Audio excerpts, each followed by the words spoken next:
দেন বিশ্বনবী জনাবে মুহাম্মদুর রাসূলুল্লাহ সাল্লাল্লাহু আলাইহি ওয়াসাল্লাম রে সওয়াল করাইলো দেন ইয়া রাসূলুল্লাহ আউলিয়া আল্লাহ খারা। আসসালামু আলাইকুম ওয়া রাহমাতুল্লাহি তাআলা ওয়া বারাকাতুহু ইন্নাল হামদালিল্লাহি ওয়াহদা আল্লাযী মান লা নাবিয়্যা বা'দা আম্মা বা'দ।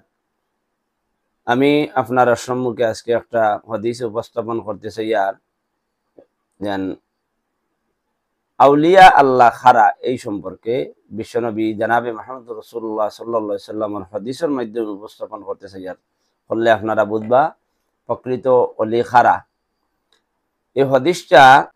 এই হাদিসটা ইমাম নিসাইয়াতান সুনান কুবরার মধ্যে আনছেন, ইবনুল মুবারকে তান কিতাবুজ জুহদের মধ্যে আনছেন।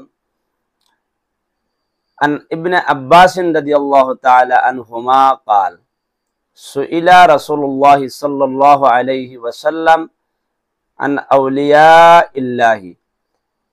হযরত ইবনে আব্বাস রাদিয়াল্লাহু তাআলা আনহুমা থেকে বর্ণিত এই হাদিস।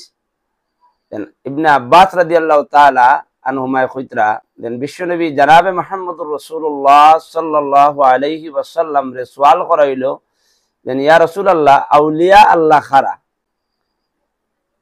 আল্লাহ নবী জনাবে মুহাম্মদুর রাসূলুল্লাহ সাল্লাল্লাহু আলাইহি ওয়াসাল্লাম ফরমাইলা ফাকালা আল্লাযীনা ইযা রুউ যুকিরাল্লাহ।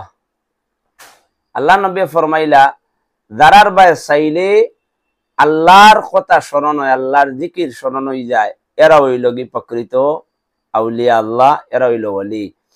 তাইলে আমরা বুঝতে পাইলাম নবীজির হাদিস থেকে যেন প্রকৃত পর্যায়ের ওলি যারা, সালেহীন যারা, নেককার যারা ওলি কই আমরা ফির কই, এরা খারা যারার বাই সবার পরে যারার চেহারা দেখার পরে আল্লাহর কথা স্মরণ হয়, এরা হইল প্রকৃত ওলি, আল্লাহর দোস্ত।